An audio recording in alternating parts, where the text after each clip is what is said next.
નમસ્કાર મિત્રો, દેશ અને દુનિયાના સૌથી મોટા સમાચારમાં આપનું સ્વાગત છે। તો આજના તાજા સમાચાર મેળવવા માટે વિડીયોને અંત સુધી જોતા રહો અને આવા જ દરરોજના સમાચાર સૌથી પહેલા મેળવવા માટે આ ચેનલને સબસ્ક્રાઇબ કરવાનું ના ભૂલતા। તો આજના પ્રથમ સમાચાર વિશે વાત કરીએ તો સાવધાન ગુજરાત, બે મોટા વાવાઝોડા ગુજરાત તરફ ફંટાયા છે। મિત્રો, ગુજરાત સહિતના દેશમાં ભયંકર અત્યારે ગરમી પડી રહી છે, ત્યારે તેવામાં હવામાન વિભાગ દ્વારા મિત્રો વાવાઝોડાની આગાહી કરવામાં આવી છે। એક સાથે બે વાવાઝોડા, એક અરબ સાગરની ખાડીમાં તો મિત્રો બીજું બંગાળની ખાડીમાં જોવા મળી રહ્યું છે। વાત કરીએ તો મિત્રો આની અસર ગુજરાતમાં પણ આવનારા સમયની અંદર થઈ શકે છે। 22 તારીખે મિત્રો બંગાળની ખાડીમાં લો પ્રેશર સર્જાય તેવી સંભાવના છે અને 24મી તારીખે મિત્રો તે ડિપ્રેશનમાં ફેરવાઈ શકે છે, જેની અસર મિત્રો ગુજરાત અને મહારાષ્ટ્રના કેટલાક ભાગોમાં થઈ શકે છે આ વાવાઝોડાની। એટલે કે મિત્રો 27 મે આસપાસ રાજ્યમાં કમોસમી વરસાદ આ વાવાઝોડાને પગલે આવી શકે। આ બંને વાવાઝોડાની અસર મિત્રો ગુજરાતમાં જોવા મળી શકે, જેને લઈને વરસાદ આવી શકે અથવા તો વધારે પવન ફૂંકાઈ શકે છે। તો મિત્રો એક સાથે બંને વાવાઝોડાનો ખતરો અત્યારે ગુજરાત ઉપર મંડરાઈ રહ્યો છે। ત્યારબાદ જોઈએ તો કોરોના કેસમાં સતત મોટો વધારો જોવા મળ્યો। મિત્રો, સિંગાપોરની અંદર કોરોના દર્દીઓની સંખ્યા ફરી એકવાર વધવા લાગી છે। 5 મે થી લઈને મિત્રો 11મી મે વચ્ચે અહીં લગભગ 26,000 કેસ નોંધાયા હતા। કોરોના મહામારીના દૈનિક કેસ મિત્રો 181 થી વધારીને અત્યારે 250 થઈ ગયા છે અને સિંગાપોરમાં મિત્રો સ્વાસ્થ્ય મંત્રીએ માસ્ક પહેરવાની પણ સલાહ આપી છે। કોરોના વધતા જતા મિત્રો લોકોએ મિત્રો ફરી એકવાર વિશ્વભરમાં ડર ઊભો કર્યો છે અને શું મિત્રો કોરોનાની નવી લહેર તો નથી ને, તેને લઈને પણ લોકો અત્યારે ચિંતામાં મુકાયા છે, કારણ કે અત્યારે ઠાર ઠાર આના કેસો આવી રહ્યા છે। 5-10 દિવસ પહેલા મિત્રો અમેરિકાની અંદર કોરોનાનો નવો વેરિયન્ટ FLIRT પણ આવ્યો હતો અને તે નવા વેરિયન્ટના 100 જેટલા કેસો આપણા મહારાષ્ટ્રમાં પણ નોંધાયા હતા અને અત્યારે સિંગાપોરમાં મિત્રો દૈનિક એટલે કે રોજના 200 થી 250 કેસો નોંધાઈ રહ્યા છે। તો મિત્રો તેને લઈને અત્યારે આપણે સાવધાન રહેવાની જરૂર છે। ત્યારબાદના મહત્વના સમાચાર વિશે વાત કરીએ તો મહિલાઓને મળશે દર મહિને 1,000 રૂપિયાની સહાય। મિત્રો, ગુજરાત સરકારે વિધવા મહિલાઓને સહાય કરવા માટે ગંગા સ્વરૂપ યોજના શરૂ કરી છે। જે મહિલાઓએ મિત્રો કોઈ પણ કારણોસર તેમના પતિને ગુમાવ્યા છે તો તેમને 1250 રૂપિયા માસિક ભથ્થું આપવામાં આવશે। 2019 થી મિત્રો આ યોજનામાં 1,000 રૂપિયાની રકમ વધારીને 1250 કરવામાં આવી હતી અને મિત્રો આ યોજનાનું નામ અગાઉ વિધવા સહાય યોજના હતું, પરંતુ તેનું બાદમાં નામ ફેરવીને ગંગા સ્વરૂપ ગુજરાત યોજના મિત્રો નામ રાખવામાં આવ્યું હતું। એટલે કે મિત્રો દરેક વિધવા મહિલાઓને જે છે કે જેમણે કોઈ પણ કારણોસર પોતાના પતિઓને ગુમાવ્યા છે, આવી મહિલાઓને સહાય રૂપે મિત્રો સરકાર જે છે તે 1250 રૂપિયા જેટલી સહાય દર મહિને તેના ખાતામાં આપે છે, જેથી કરીને મિત્રો તે જે છે તે પોતાનું ગુજરાન ચલાવી શકે અને વિધવા મહિલાઓને સરકાર તરફથી જે છે તે આ 1250 દર મહિને આપવામાં આવે છે। ત્યારબાદ જોઈએ તો બાળકોના આધાર કાર્ડને લઈને કેટલાક નિયમોમાં સમાચાર આવી રહ્યા છે। મિત્રો, NCRની સૌથી મોટી unique identification authority of India એટલે કે UIDI દ્વારા આધાર કેન્દ્રના ઇન્ચાર્જ નિશુ શુક્લાનું એવું કહેવું છે કે બાળકો પુખ્ત થાય છે તે પહેલા જ તેમના આધાર કાર્ડને 2 વાર અપડેટ કરાવવું ફરજિયાત છે। એટલે કે મિત્રો નાના બાળકો મોટા થાય ત્યાં સુધીમાં તેનું 2 વાર આધાર કાર્ડ અપડેટ કરાવવું જોઈએ। જો મિત્રો તમે આમ નહીં કરો તો આધાર ઉપયોગી રહેશે નહીં। પ્રથમ વખત મિત્રો 5 વર્ષનું ઉંમરે એટલે કે બાળક જ્યારે 5 વર્ષનું થાય અને બીજી વખત બાળક જ્યારે 15 વર્ષની ઉંમર આવે ત્યારે બાયોમેટ્રિક્સ અપડેટ કરવું જરૂરી છે, ફરજિયાત છે। લોકોએ મિત્રો આધાર સેવા કેન્દ્ર પર જઈને નિર્ધારિત સમયમાં આધાર અપડેટ કરાવવું જોઈએ। એટલે કે મિત્રો અહીં UIDI દ્વારાના કહેવામાં એવું આવી રહ્યું છે કે બાળકોના જે આધાર કાર્ડ હોય છે નાના બાળકોના, તે જ્યારે 5 વર્ષના થાય અને 15 વર્ષના થાય ત્યારે આમ 2 વખત તેના આધાર કાર્ડને જે છે તે મિત્રો અપડેટ કરાવવું ફરજિયાત બન્યું છે। ત્યારબાદ જોઈએ તો વીજળી સ્માર્ટ મીટરને લઈને મોટા સમાચાર આવી રહ્યા છે। મિત્રો, ખૂબ ઊંચા રીડિંગ અને ખોટા બિલ આપવાની ફરિયાદો વચ્ચે ગુજરાત સરકારે સ્માર્ટ મીટર લગાવવાની યોજના મોકૂફ રાખી છે।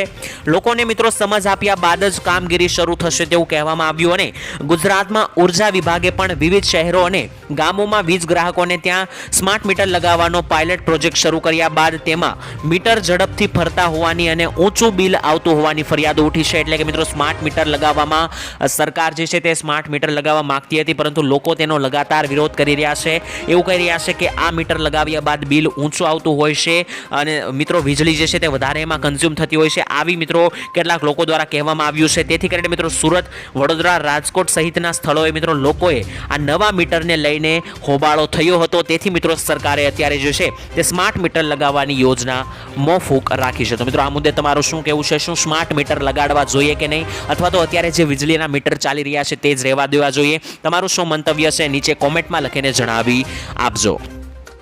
ત્યારબાદ જોઈએ તો મિત્રો ભાજપની 150 એટલે કે 150 જ સીટ આવનારી લોકસભાની ચૂંટણીમાં આવશે તેવું મિત્રો રાહુલ ગાંધીએ જણાવ્યું. મિત્રો રાહુલ ગાંધીએ એવું જણાવ્યું કે પહેલા તો લાગતું હતું કે 180 જેટલી બેઠકો ભાજપને મળશે, પરંતુ હવે તો ભાજપ 150માં જ સમેટાઈ જશે તેવું લાગી રહ્યું છે તેવું મિત્રો રાહુલ ગાંધીએ જણાવ્યું. મિત્રો લોકસભા ચૂંટણીમાં ઉત્તર પ્રદેશના સમાજવાદી પક્ષના જુનિયર પાર્ટી તરીકે રાજ્યમાં 17 જેટલી બેઠક લડી રહેલી કોંગ્રેસ પક્ષના નેતા રાહુલ ગાંધીએ મિત્રો આગામી ચૂંટણી અંગે મોટું અનુમાન લગાવ્યું છે અને કહ્યું કે એક સમયે મને એવું લાગતું હતું કે ભાજપને 180 બેઠકો મળશે, પરંતુ અત્યારે જે રીતનું વાતાવરણ બન્યું છે તેના પરથી કહી શકાય કે 150 બેઠકો પર ભાજપ સમેટાઈ જશે, એટલે કે ભાજપની માત્ર 150 જ સીટ આવશે. અને આજે મિત્રો તેઓએ અખિલેશ યાદવ સાથે ગાઝિયાબાદમાં પત્રકાર પરિષદ યોજી અને ત્યાં મિત્રો તેમણે એવો દાવો કર્યો કે ઇન્ડિયા ગઠબંધનની છુપી લહેર છે અને ભાજપ 150 સુધી સમેટાઈ જશે, સાથે જ ઇન્ડિયા ગઠબંધનની સરકાર બની રહી છે તેવું મિત્રો રાહુલ ગાંધીએ જણાવ્યું. મિત્રો તમને શું લાગી રહ્યું છે, રાહુલ ગાંધીની આ વાત સાચી છે કે નહીં? શું ભાજપને માત્ર 150 સીટ મળશે? તમને શું લાગી રહ્યું છે નીચે કોમેન્ટમાં જણાવી આપજો. ત્યારબાદ મિત્રો વાત કરીએ તો હીટ વેવને લઈને આગાહી કરવામાં આવી છે, તમે સાવધાન રહેજો. મિત્રો ગુજરાતમાં ગાભા કાઢી નાખે તેવી અત્યારે ગરમી પડી રહી છે, ત્યારે ગરમીનો પારો એટલો ઊંચકાયો છે કે શરીર દાઝી જાય તેવી ગરમી પડી રહી છે. આવામાં મિત્રો ગઈકાલે શનિવારે સુરેન્દ્રનગર જિલ્લો સૌથી ગરમ બન્યો હતો અને લગભગ 45 ડિગ્રી એટલે કે 44.7 ડિગ્રી જેટલું તાપમાન ત્યાં નોંધાણું હતું. અને મિત્રો તમામ રેકોર્ડ આ ગરમીએ તોડી નાખ્યા છે. હજુ પણ મિત્રો તાપમાન વધવાની શક્યતાઓ વ્યક્ત હવામાન ખાતા દ્વારા કરવામાં આવી છે અને અહીં મિત્રો આગ ઝરતી ગરમીમાં લોકોને બહાર ન નીકળવાની અપીલ કરવામાં આવી છે, એટલે કે લોકોએ કામ વગર બપોરના સમયગાળા દરમિયાન બહાર ના નીકળવું જોઈએ, જેથી કરીને મિત્રો તેની તબિયત ના લથડે, કારણ કે અત્યારે મિત્રો અંગ દઝાડતી અને ગાભા કાઢે તેવી મિત્રો અત્યારે ગરમી પડી રહી છે. ત્યારબાદ જોઈએ તો ગુજરાતનો ખેડૂત ફરી એકવાર ચિંતામાં મુકાયો. મિત્રો ગુજરાતમાં માવઠાના મારથી ખેડૂતોની મુશ્કેલીમાં લગાતાર અત્યારે હાલ ફરી એકવાર વધારો થઈ રહ્યો છે.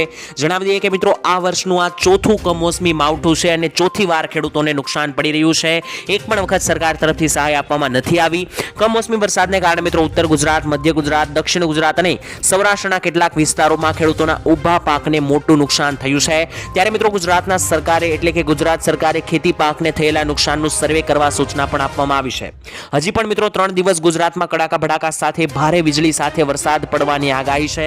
હવામાન વિભાગે મિત્રો વલસાડ, નવસારી, વાસંદા, ડાંગ, પંચમહાલ, વડોદરા, અમરેલી, સુરેન્દ્રનગર, ભાવનગર, સાવરકુંડલા, બોટાદ, અરવલ્લી સહિતના પંથકોમાં મિત્રો કમોસમી વરસાદને પગલે કેરી, ચીકુ, કેળા, પપૈયા, તલ સાથે બાજરી, જુવાર અને ડુંગળી સહિતના પાકને મોટું નુકસાન મિત્રો આ વખતે નોંધાયું છે.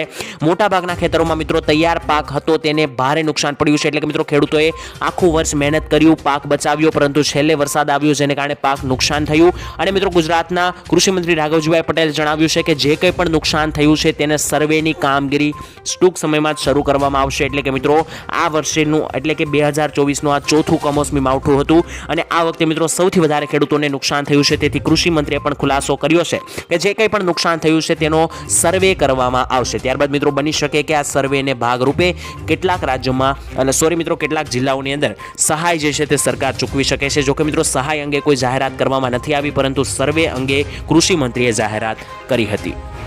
ત્યારબાદના મહત્વના સમાચાર વિશે મિત્રો વાત કરીએ તો ખેડૂતોની આશાઓ ઉપર પાણી ફર્યું. મિત્રો ખેડૂતો માટે દેવામાફીને લઈને ખૂબ જ મહત્વપૂર્ણ સમાચાર આવી રહ્યા છે. ખેડૂતો મિત્રો ઘણા વર્ષોથી દેવામાફીની માંગ અત્યાર સુધી કરતા આવ્યા છે, ત્યારે 2022માં મિત્રો ગુજરાતમાં વિધાનસભાની ચૂંટણી હતી ત્યારે પણ ખેડૂતોને એવી આશા હતી કે ચૂંટણી પહેલા દેવામાફીને લઈને કોઈ માહિતી આવી શકે છે, સમાચાર જાહેરાત આવી શકે છે, પણ મિત્રો ત્યારે પણ કોઈ પણ પ્રકારની જાહેરાત કરવામાં નથી આવી. ત્યારબાદ ખેડૂતોને મિત્રો બીજી એવી આશા જાગી હતી કે 2024ની લોકસભાની ચૂંટણી પહેલા ખેડૂતોને મિત્રો ખુશખબર મળી શકે છે દેવામાફી અંગે, પરંતુ ખેડૂતોના દેવામાફી અંગે કોઈ જાહેરાત કરવામાં નથી આવી. તેથી મિત્રો ખેડૂતોની આશાઓ ઉપર અત્યારે પાણી ફરતું જોવા મળી રહ્યું છે.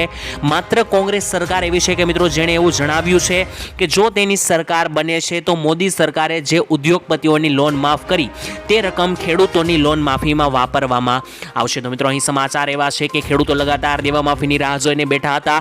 ખેડૂતોને મિત્રો એવું હતું કે ચૂંટણીને લઈને દેવામાફી અંગે કોઈ ચૂંટણી પહેલા જાહેરાત થઈ શકે, પરંતુ મિત્રો ગુજરાતમાં ચૂંટણીનો દિવસ પણ જાતો રહ્યો છે, ચૂંટણીનું મતદાન પણ થઈ ચૂક્યું છે. હજુ સુધી મિત્રો દેવામાફીને લઈને કોઈ પણ પ્રકારની જાહેરાત સરકાર તરફથી ઓફિશિયલી કરવામાં નથી આવી. તો ખેડૂતોની મોટી માંગ કે ખેડૂતોને વળતર આપવામાં આવે. મિત્રો લોકસભા ચૂંટણી નજીક છે અને અત્યારે લોકસભા ચૂંટણી ચાલી રહી છે, તેનું પરિણામ હવે નજીક છે, ત્યારે ખેડૂત સંગઠનો પણ અત્યારે સરકાર સામે વિવિધ માંગ સાથે મેદાનમાં આવ્યા છે.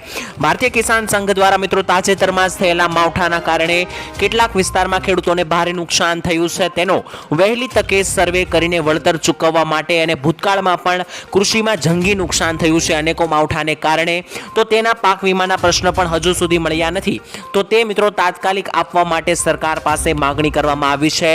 એટલે કે મિત્રો ખેડૂતોની અહીં ચૂંટણી ઉપર એવી માગણી છે કે જે પણ માવઠાઓ આવી રહ્યા છે તેને લઈને જે કંઈ ખેડૂતોને નુકસાન ગયું છે તો ખેડૂતોને આ નુકસાનનું વળતર જે છે તે સહાય રૂપે સરકાર તરફથી વહેલી તકે ચૂકવવામાં આવે સર્વે કરીને, તેવી માગણી સાથે ખેડૂતો અત્યારે મેદાનમાં આવ્યા છે.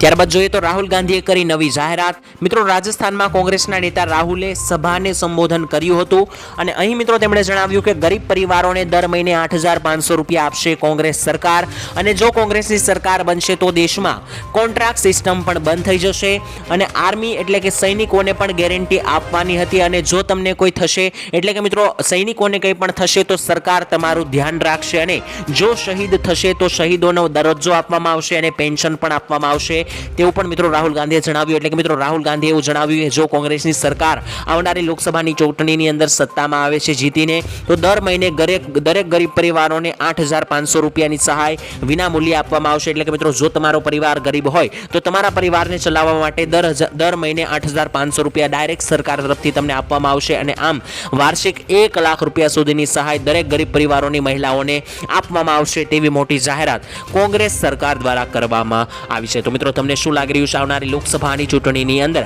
ભાજપ અથવા તો કોંગ્રેસ કઈ પાર્ટીની વિજય થશે? કોમેન્ટમાં જણાવી આપજો. ત્યારબાદ જોઈએ તો મહિલાઓને મળશે દર મહિને 1,000 રૂપિયાની સહાય. મિત્રો વડાપ્રધાન નરેન્દ્ર મોદીજી છત્તીસગઢમાં મહતારી વંદના યોજનાનો પ્રથમ હપ્તો તેમણે આપ્યો હતો મહિલાઓના ખાતામાં, ત્યારે પ્રધાનમંત્રી મોદીએ કહ્યું કે દર મહિને તમારા બેંક ખાતાની અંદર એટલે કે મહિલાઓની બેંક ખાતાની અંદર કોઈ પણ મુશ્કેલી વિના 1,000 રૂપિયા આપવામાં આવશે, અને હું તમને આ ગેરંટી એટલા માટે આપી રહ્યો છું કારણ કે મને છત્તીસગઢની ડબલ એન્જિન સરકારમાં વિશ્વાસ છે. એટલે કે મિત્રો નરેન્દ્ર મોદી અહીં એવું જણાવી રહ્યા છે. મિત્રો છત્તીસગઢની અંદર જ્યારે ભાજપની સરકાર જીતીને આવી ત્યારે મિત્રો ત્યાંની ભાજપની સરકાર જે છે તે મહતારી વંદના યોજના અંતર્ગત દરેક મહિલાઓને 1,000 રૂપિયા બેંક ખાતામાં આપે છે. તો મિત્રો ગુજરાતમાં પણ ભાજપની જ સરકાર છે, તો શું ગુજરાતની મહિલાઓને પણ 1,000 રૂપિયાની સહાય જે છે તે સરકાર તરફથી મળવી જોઈએ કે નહીં? કોમેન્ટમાં લખીને જણાવી આપજો. ત્યારબાદના મહત્વના સમાચાર જાણીએ તો ગુજરાતના ખેડૂતોને 24 કલાક વીજળી નહીં મળે. મિત્રો ચૂંટણી સમયે 24 કલાક વીજળી આપવાના વાયદા કરનાર ગુજરાત સરકાર હવે અત્યારે વાત કરીએ તો ફરી ગઈ છે. વિધાનસભામાં મિત્રો ખુદ સરકારે કબૂલાત કરી છે કે ગુજરાતના ખેડૂતોને 15 કલાક વીજળી આપવાનું પણ કોઈ આયોજન નથી. આ જ કારણે મિત્રો ગુજરાતનો ખેડૂત હજુ પણ ખેતી માટે વીજ ધાંધિયાનો સામનો કરી રહ્યો છે. રાજ્યના ખેડૂતોને મિત્રો હાલમાં 8 કલાકથી વધારે વીજળી નથી મળતી. પહેલા મિત્રો સરકારે ચૂંટણી સમયે મોટી ગેરંટીઓ આપી હતી કે જો તેની સરકાર બનશે તો મિત્રો ખેડૂતોને 24 કલાક વીજળી આપવામાં આવશે, પરંતુ ત્યારબાદ જ્યારે વિધાનસભામાં પ્રશ્નો પૂછવામાં આવ્યા ત્યારે સરકારે જણાવ્યું હતું કે અત્યારે ખેડૂતોને 15 કલાકથી વધારે પણ વીજળી આપવાનું સરકારનું કોઈ આયોજન નથી. એટલે કે મિત્રો ખેડૂતો કે જેઓ દિવસ રાત વીજળી માટે પ્રયાસો કરી રહ્યા છે, માગણી કરી રહ્યા છે, તેમણે મિત્રો એવી આશાઓમાં ના રહેવું કે તેમને 24 કલાક વીજળી મળે.